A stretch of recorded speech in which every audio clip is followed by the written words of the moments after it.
Hola, ¿qué tal? Buenas tardes, ¿cómo están? Saludos y bienvenidos a las MKT Talks de Marketing Insider Review de este mes de abril del año 2023. Soy Jesús de Matías Batalla, editor jefe y director de comunicación de Marketing Insider Review, y como ya están viendo en esta pantalla compartida, en este mes de abril tenemos la presencia de Lidia Mirón, directora general de Apinio en España. Lidia, ¿cómo estás? Y en primer lugar, por supuesto, gracias por atender la llamada de Marketing Insider Review para este rato de conversación.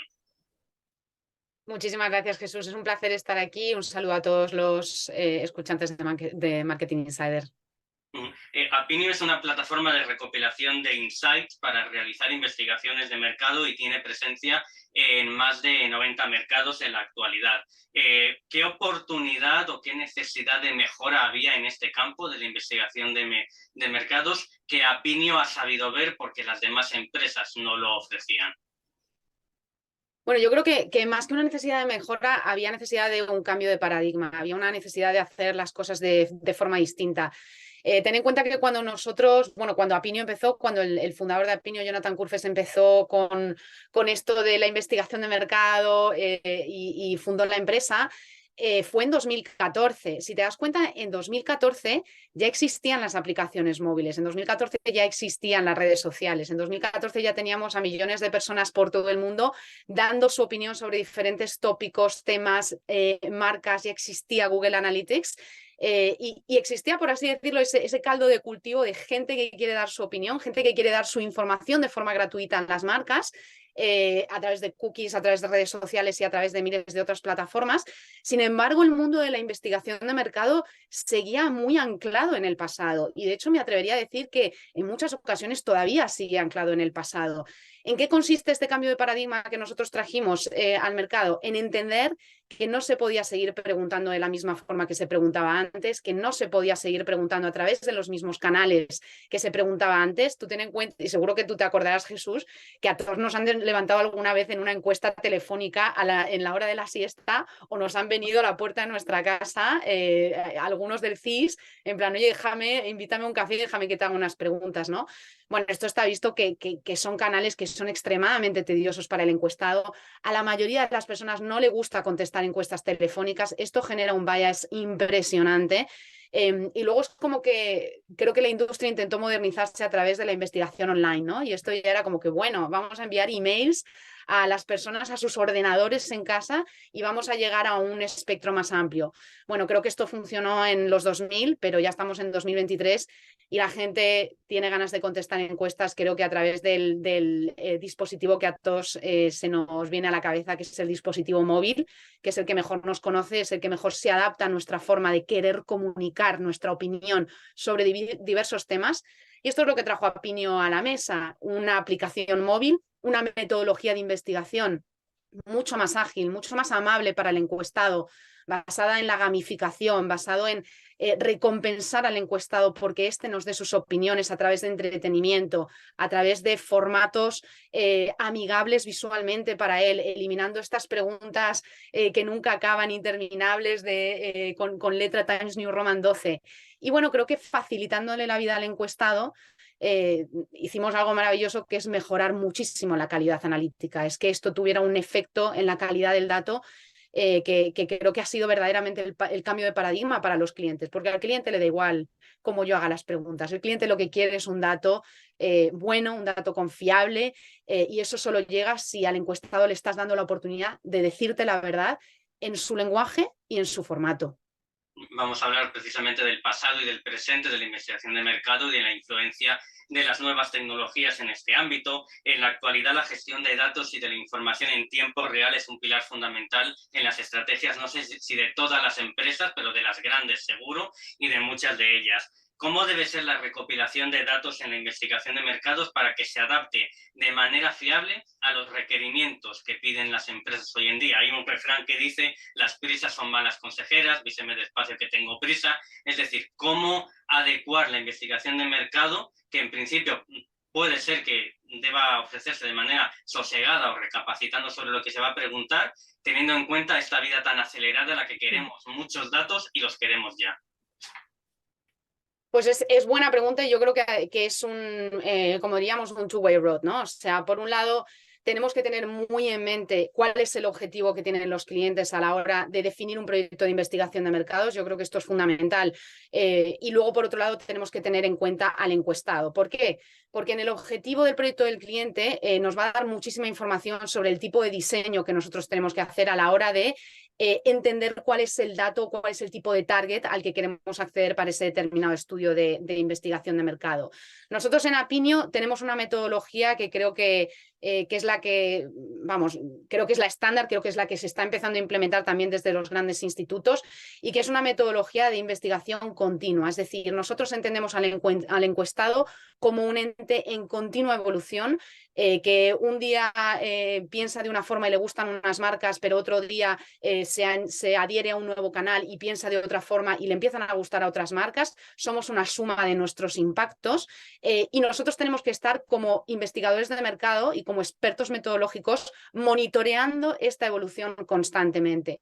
Y esto no se hace de la forma en la que tradicionalmente se han creado esas grandes bases de datos de los institutos tradicionales, ¿no? O sea, que es tener pues una base de datos con un corte sociodemográfico, normalmente en relación a las bases del INE, pero que no nos dice nada sobre los usos y actitudes de los encuestados, sobre su perfil psicográfico, sobre sus gustos, sus barreras, su información más allá del perfil sociodemográfico, y por tanto todos estos data points son imprescindibles a la hora de poder extraer información de ese encuestado. Con lo cual, yo siempre digo a mis clientes, ¿no? No me digas a quién quieres entrevistar, dime qué es lo que quieres conseguir. ¿Quieres información solamente sociográfica por género y edad?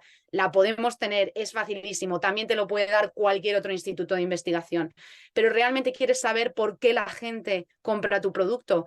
¿Quieres información a nivel psicográfico? ¿Quieres una segmentación pormenorizada y granular de a qué tipo de encuestado te quieres dirigir y qué tipo de cliente está enamorándose de tu marca y por qué? Ahí es donde entramos a pues tener que tener una metodología de gestión de paneles y de construcción de muestras demográficas mucho más avanzada de la que hemos venido teniendo hasta ahora. Para que te hagas una idea, nosotros en el panel de Apinio, es lo que te decía, esta investigación continua. Estamos constantemente lanzando estudios, Jesús, para conocer a nuestros encuestados. Los llamamos estudios básicos, pero también estudios de corte psicográfico. Les preguntamos, pues no sé, pasado vivías aquí, pero ahora vives en un sitio distinto, pero también le preguntamos cómo te ha cambiado la vida al tener hijos, ¿no? Oye, ¿cómo de contento estás con tu trabajo actualmente? ¿Cuánto ganas?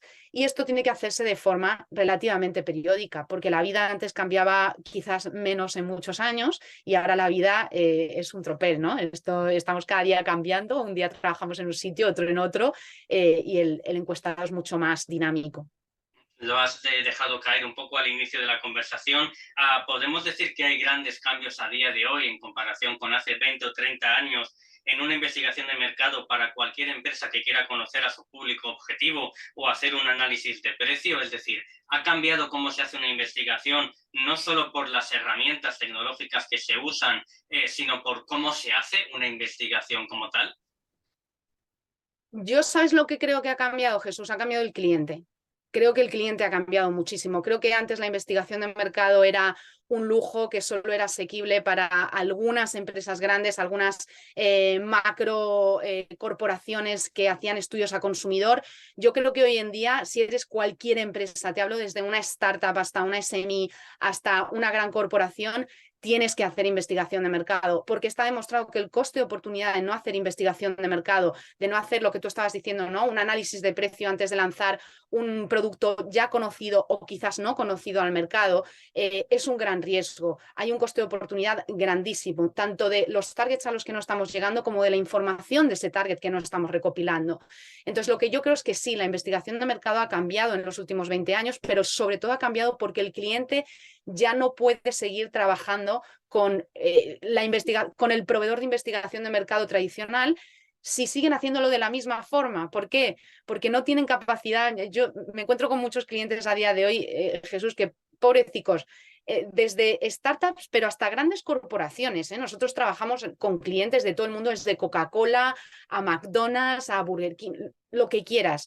Y todos tienen el mismo problema. Tienen poco tiempo, tienen pocos recursos y necesitan resultados de calidad a tiempo para sus deadlines. Y lo que ocurre aquí es que con estos requerimientos solo tú no les puedes pasar un Excel de resultados sin interpretar, tampoco puedes pasarte 5 semanas hasta crearles un PDF totalmente estático donde solamente puedan leer los resultados y nada más.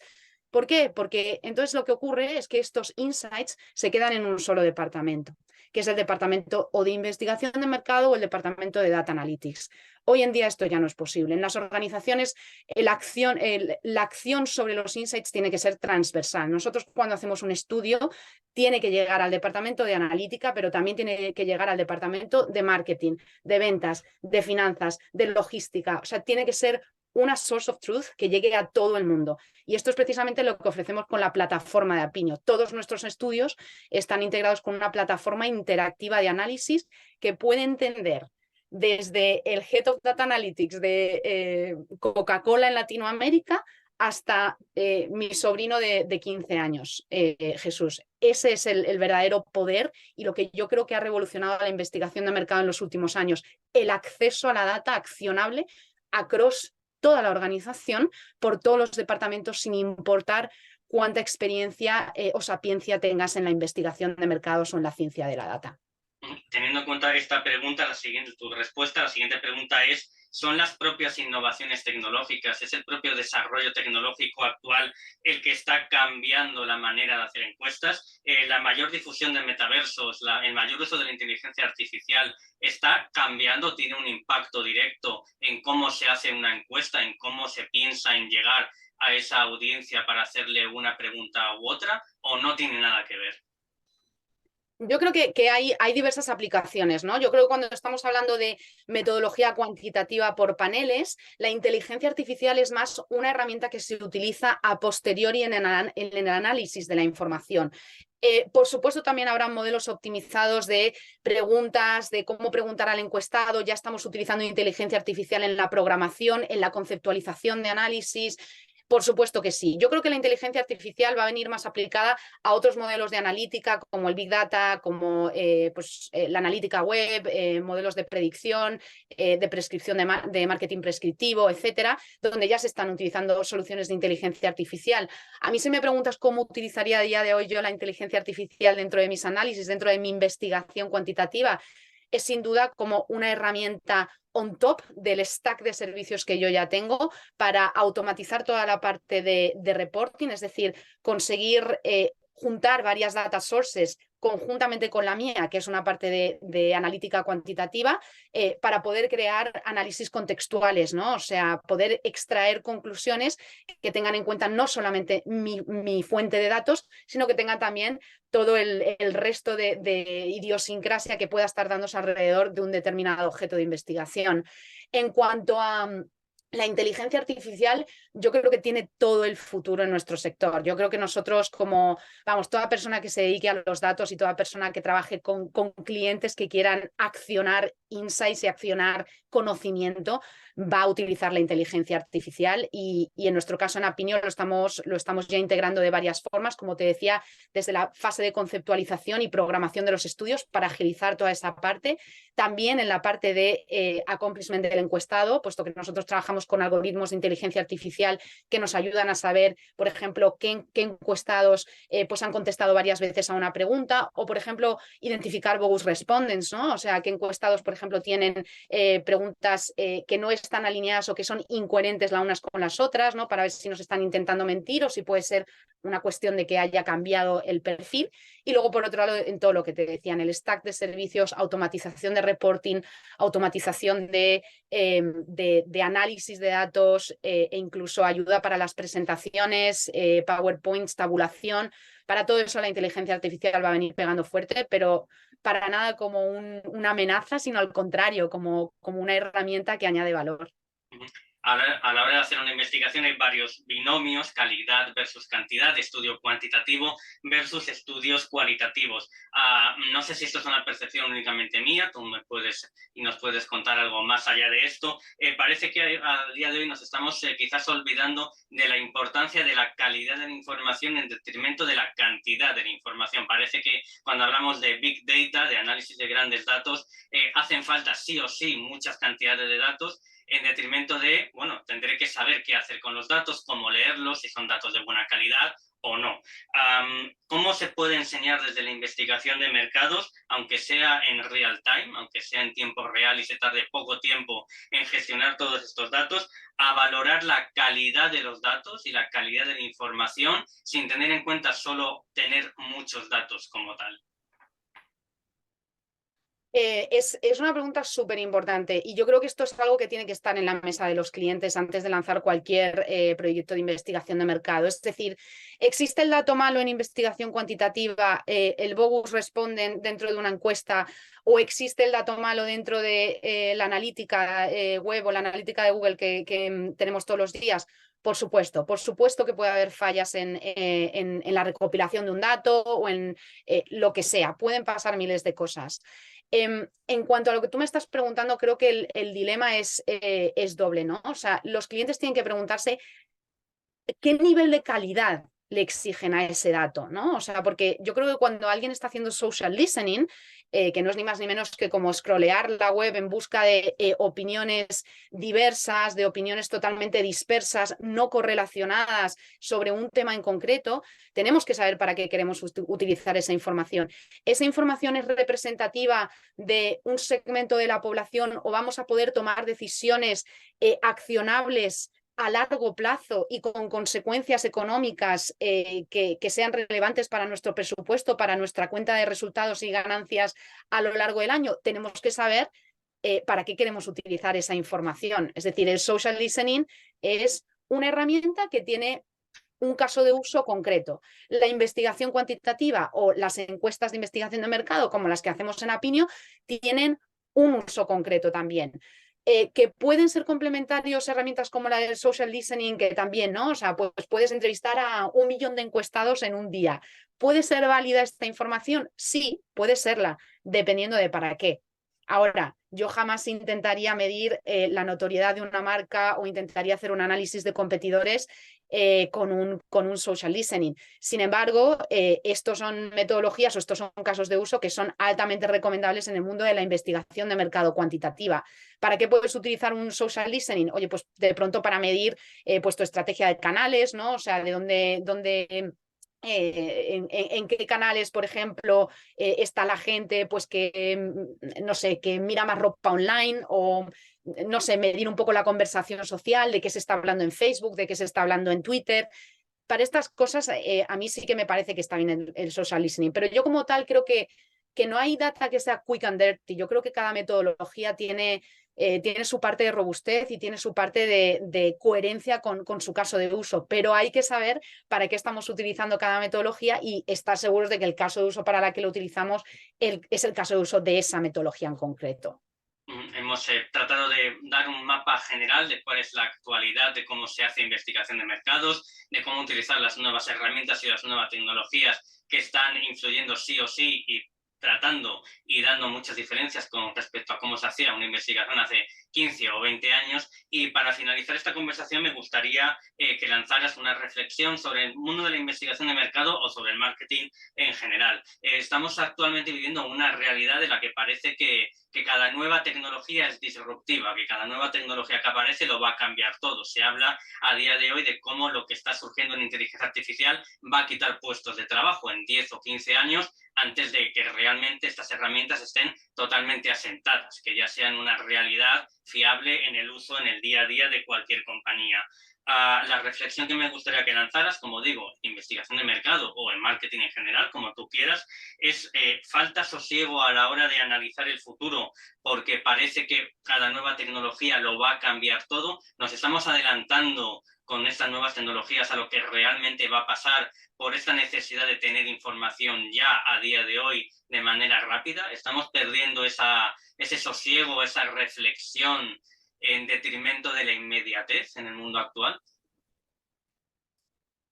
Yo estoy un poco de acuerdo. Yo creo que la falta de sosiego a la hora de analizar el futuro de la inteligencia artificial, del machine learning y de otras herramientas de prescripción que están ayudando a día de hoy, se debe en gran parte a la incertidumbre sobre cómo se utilizará, sobre cuáles van a ser los mecanismos de control, sobre cómo va a ser el ambiente regulatorio y sobre todo cómo va a evolucionar esta tecnología en el futuro, es decir, hasta dónde vamos a llegar, ¿no? Ya se está hablando de la singularidad tecnológica que llegará en 2045 y la pregunta es un poco, bueno, ¿cómo nos va a afectar esto a nosotros? Yo creo que no es ni tanto en la tecnología en sí misma, es cómo me va a afectar a mi vida, ¿no? O sea, me voy a quedar sin trabajo, no sé, mis hijos ya no van a tener que ir al colegio porque lo que sea que quieran hacer ya estarán cubiertos por robots o por inteligencia artificial, ¿no? Entonces yo entiendo este miedo, es un miedo irracional por un lado y también racional, pero yo creo que es importante reconocer que la inteligencia artificial no es un fenómeno nuevo, es decir, es un fenómeno que ha estado en desarrollo ya durante décadas, en marketing, en investigación en diversos sectores. Nosotros utilizamos la inteligencia artificial como parte del stack de servicios, como parte de nuestro stack tecnológico. Hay vamos, funciones de marketing completas que solamente están basadas en inteligencia artificial, como puede ser el marketing descriptivo, y yo creo que ha sido capaz de impulsar un montón de campos.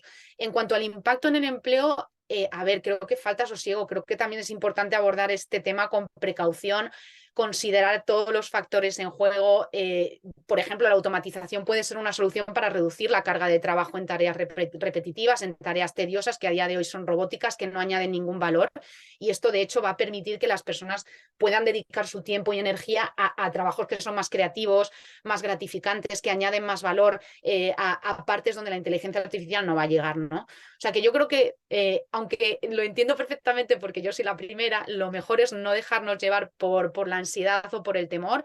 La inteligencia artificial tenía que llegar, creo que va a llegar para agregar valor, porque si no, no tendría sentido que nosotros como humanos la siguiéramos como humanos siguiéramos desarrollándola y siguiéramos impulsándola. Pero sí que es cierto que desde el ambiente profesional se tiene que controlar la implementación, se tiene que estudiar cuál es el mejor caso de uso para la inteligencia artificial dentro de las organizaciones y sobre todo desde los gobiernos se tiene que crear un ambiente regulatorio donde todos nos sintamos seguros y donde no haya ganadores y perdedores de la inteligencia artificial, sino que sea una solución democrática y de valor añadido para toda la sociedad. De momento no ha llegado el momento en el que la inteligencia artificial sustituya a los profesionales de la investigación de mercado, hagan ellos solo las preguntas, ellos solo se pongan en contacto con los clientes y desaparezca las empresas de investigación de mercados, pero hay que tener en cuenta lo que estábamos comentando, quizás tener más sosiego y esperar a que las tecnologías se vayan asentando antes de decir que van a quitar empleos o que van a cambiar el mundo tal y como lo conocemos. Quizás, desde mi punto de vista, puede hacer falta un poquito más de calma en ese sentido. Exacto, y yo creo que además todos seremos parte digamos, de una máquina muy potente, ¿no? O sea, yo creo que va a cambiar mucho el output y el delivery de la información y la forma en la que solicitamos información, pero el otro día escuchaba en un podcast muy interesante que se llama All In, que es de Estados Unidos, que ahora vamos a pasar del software as a service al model as a service, ¿no? Y todas las empresas que nos dedicamos al data y analytics y a recopilar como first party data, vamos a ser de alguna forma los motores que alimenten ese gran motor de inteligencia artificial que luego va a resultar en una interfaz súper fácil para el encuestado. Imaginemos un mundo en el que tú puedas decir, tú desde tu casa, entres en cualquier motor de inteligencia artificial o una especie de Google general y pongas, hola, dime en este momento cuántas personas que estén bebiendo Coca-Cola se están planteando cambiarse a Fanta, ¿no? Y que pudieras tener una visión global de quiénes son esas personas, cuáles son sus características sociodemográficas, o si quieres lanzar, no sé, una tienda de zapatos. Oye, dime en este momento cuántas personas están pensando en comprarse tacones en la zona de Zaragoza. Bueno, pues esto será posible en un futuro gracias a la inteligencia artificial y nosotros como Data Partners no somos más que una herramienta de este engranaje, pero yo creo que molaría muchísimo, ojalá. Livia Mirón, directora general de Apinio en España. Gracias por haber compartido este rato con los oyentes y con los espectadores de Marketing Insider Review para mostrarnos un poco cuál es el camino actual y futuro de la investigación de mercados, aplicando siempre estas nuevas tecnologías con el único objetivo de conseguir la mejor calidad posible para los requerimientos de los clientes. Ha sido un placer tenerte este mes con nosotros. Un placer, Jesús. Gracias a ti y a todos los fans de Marketing Insider. Y a los espectadores les emplazamos a ver la siguiente conversación de marketing de las MKT Talks que publicaremos el último jueves del mes de mayo. Un saludo y hasta la próxima.